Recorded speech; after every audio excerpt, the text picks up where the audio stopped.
scarcity and abundance when it comes to money. Here's the thing.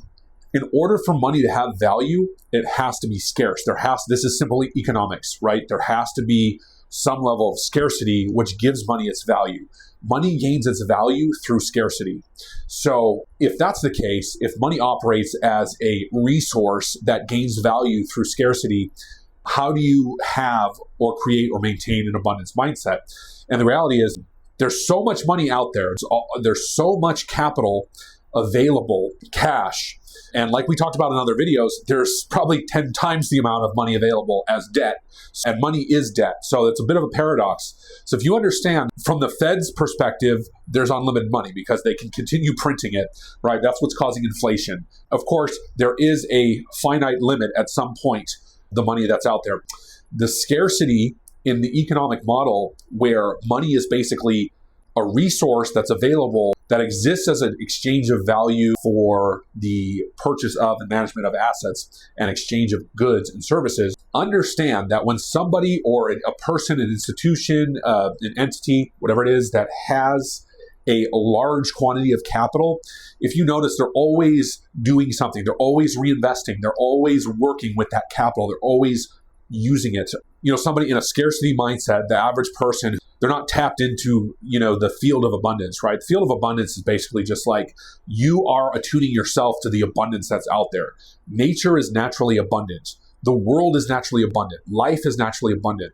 And so if you're in scarcity for any reason, if you're in scarcity over, there's not enough money or there's not enough of a resource or something like that, what happens for a lot of people is they get caught up in this idea of scarcity or lack. And it usually has to do with some level of ignorance or misunderstanding or lack of understanding around a subject, right? So that's why I'm going so in depth on money in a lot of my vlogs, and also in the Elevate course, we're talking a lot about money, because to understand money, to master money, to master money, you have to have an understanding of money. That means you have to know what it is, where it comes from, how it works, and then you have to understand the game and commerce and business, and you have to understand all these aspects to really have a firm knowledge of how it works, how to use it, how to get more of it, and how to develop an abundance mindset. But you don't necessarily need to know all that to have an abundance mindset. The mindset of abundance is trusting and believing in the universe, trusting and believing in your ability, in yourself, and in the system, that there is money everywhere, there is money available and resources available for good products, good services, good businesses, for buying assets. Money flows where energy and attention goes. And also, it flows to those who are the best managers of money. So there is no shortage of money.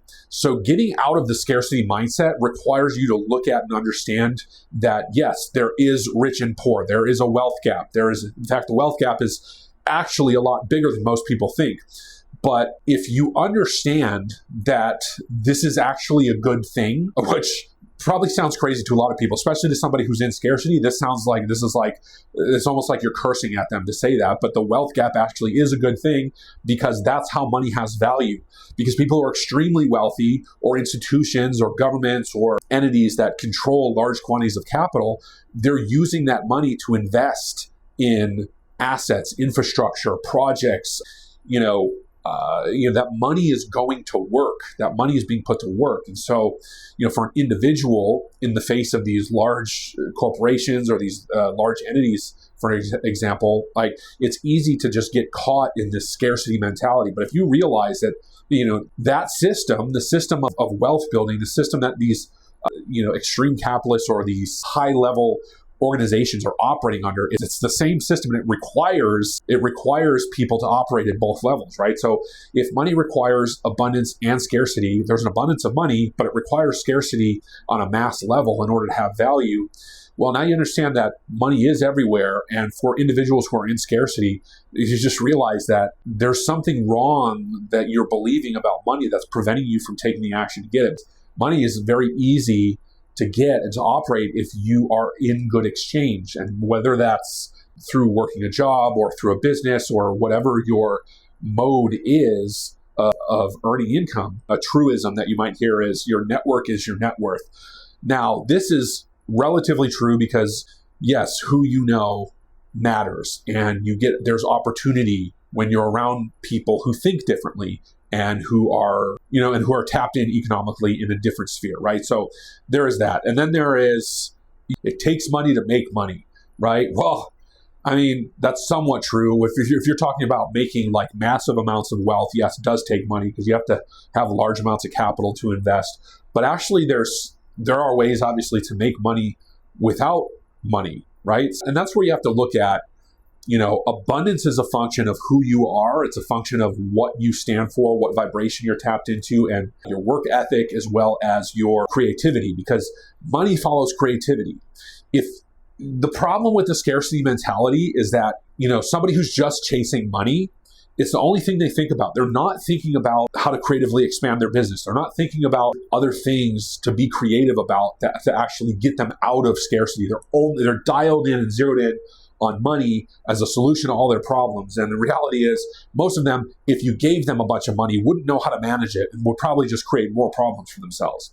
So, but the reality is, you see, if you go into a big city, for example, right, you'll see a big spectrum. You'll see, Los Angeles is a perfect example of this, right? Like, you'll drive down the city and you'll see encampments and all this degradation and poverty and homelessness and all this stuff. And then you can go into the city and there's these multi-million-dollar skyscrapers and giant mega corporations and multi-billion-dollar corporations, and it's just this big spectrum of wealth. Now, if you understand that neither of these things can exist without each other, the system of capitalism couldn't exist without both of these elements. And most people, obviously, they're not on the outer edge of the spectrum. They're somewhere in the middle. So if you think about it, the entire system of capital and money is operating within this spectrum. And you have to basically work towards getting to the end of the spectrum that you want to be on. I don't know, maybe some people would be happier homeless and, have less problems, and then they could go towards that end. But obviously, if you're watching this, you probably want to go towards the other end of the spectrum, and that is that you understand that an organization that has billions of dollars is highly organized, creative, they're solving problems, they're providing value and solutions and resources and commodities and things like that to the public, to other people, to other organizations. And so if you're following the money, that's essentially what you have to do, is look at, what is your organization? How do you creatively follow capital? How do you manage money? How do you manage your assets? How do you invest your money? How do you invest in your business? The abundance mindset is just recognizing that everything is here for you, and what you do with it, it's like, but I'm saying this is the perspective that I have, right?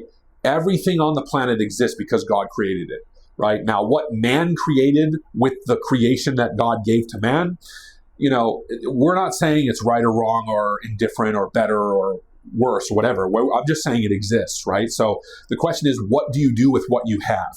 So the first step to get out of scarcity mentality is looking at, what do you have at your disposal? What resources are available to you? Because it's not a lack of resources, it's a lack of resourcefulness. It has to do with the mindset and the activity and the belief system and the way that you operate in reality.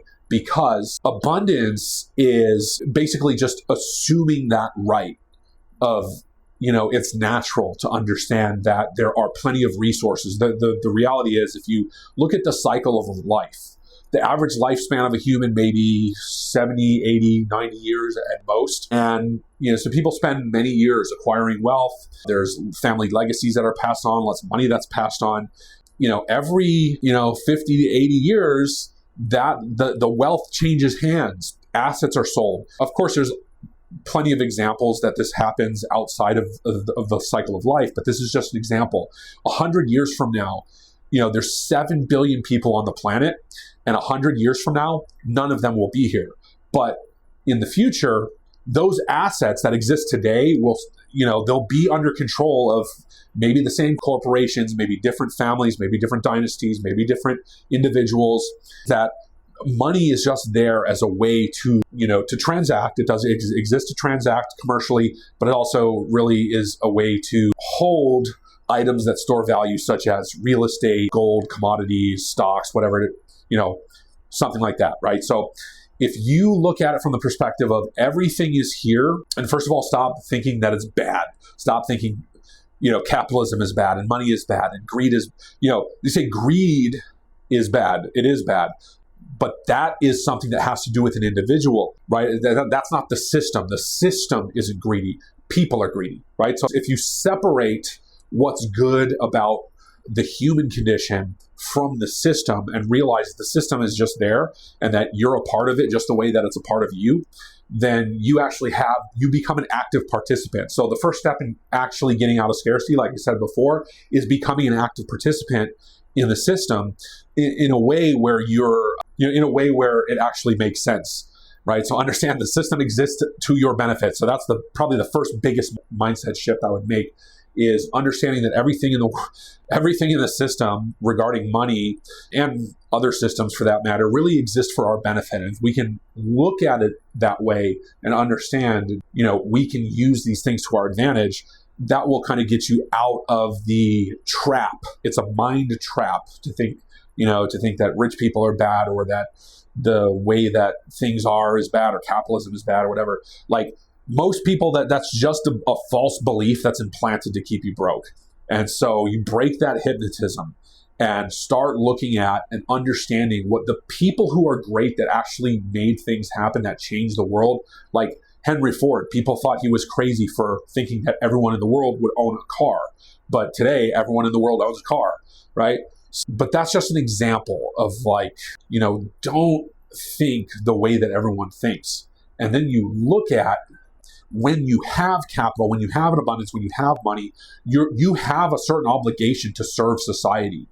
And, sure, there's a few like evil genius billionaires or whatever that somehow get a hold of a whole bunch of capital and they're evil and they do crazy things like, sterilizing third world populations or whatever these conspiracies are.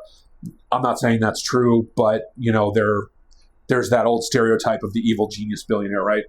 But the majority of people that money still flows down and flows to other places that are helping people in certain ways, or creating jobs, or funding different things within the world, right? So you become an active participant in the shaping of the world through capital. So if you are willing to take on that level of responsibility, then you can basically rise to a higher level of abundance. But the average person doesn't want to be a billionaire. Maybe they may say they want to, but the average person doesn't need to be a billionaire. Maybe they just want to live comfortably and build a legacy for their family. Well, you can do that very easily just by getting out of the mind trap first and then creating something with what's here. Because, getting into abundance is just tapping into a system that already exists.